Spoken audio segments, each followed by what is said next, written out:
Pineapple conure গতকাল আমি delivery করে দিয়ে আসছি বাটের বাড়িতে ইংল্যান্ড।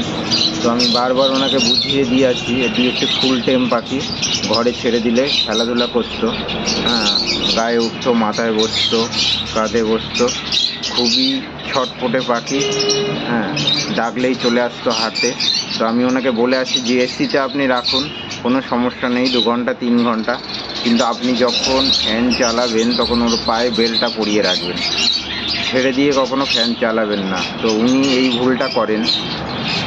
করে সকালে আমার কাছে ফোন আসে যে আমি দাদা ভুল করে ফ্যানটা চালিয়ে ফেলেছি এবং পাখিটার কি অবস্থা, পাখিটা আমার মনটা খুবই খারাপ এই জন্য।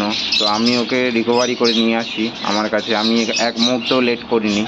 যাই হোক, আমি ওনাকে বকাঝকা করে পাখি আমি নিয়ে চলে আসি এবং আমি নিজেই এখন ট্রিটমেন্ট করছি, ডক্টর দেখিয়েছি। একটা দানা পুরো উড়ে গেছে, ভাগ্য ভালো। যাই হোক, ওর কিছু হয়নি বা অন্য কোনো মুখে বা চোখে বা পেটে কোনো ক্ষত হয়নি, জাস্ট দানার উপর থেকে গেছে, অল্পের উপর থেকে। তো আশা করছি পাখিটা খুব তাড়াতাড়ি সুস্থ হয়ে যাবে।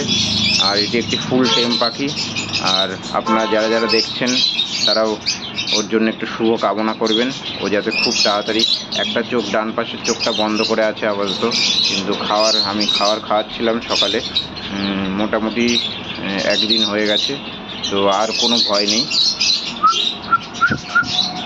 এ তো ডাকলেই আগে চলে আসতো, কিন্তু আর 2 দিন গেলে মোটামুটি রিকভারি চলে আসবে আশা করছি। বন্ধুরা তোমরাও ওর জন্য একটু প্রে করো। আর এরপরে ও কেমন থাকে, কী হয়, ওর কতটা কি আপডেট আছে, নেক্সট ভিডিওতে দেখা হবে। বাই।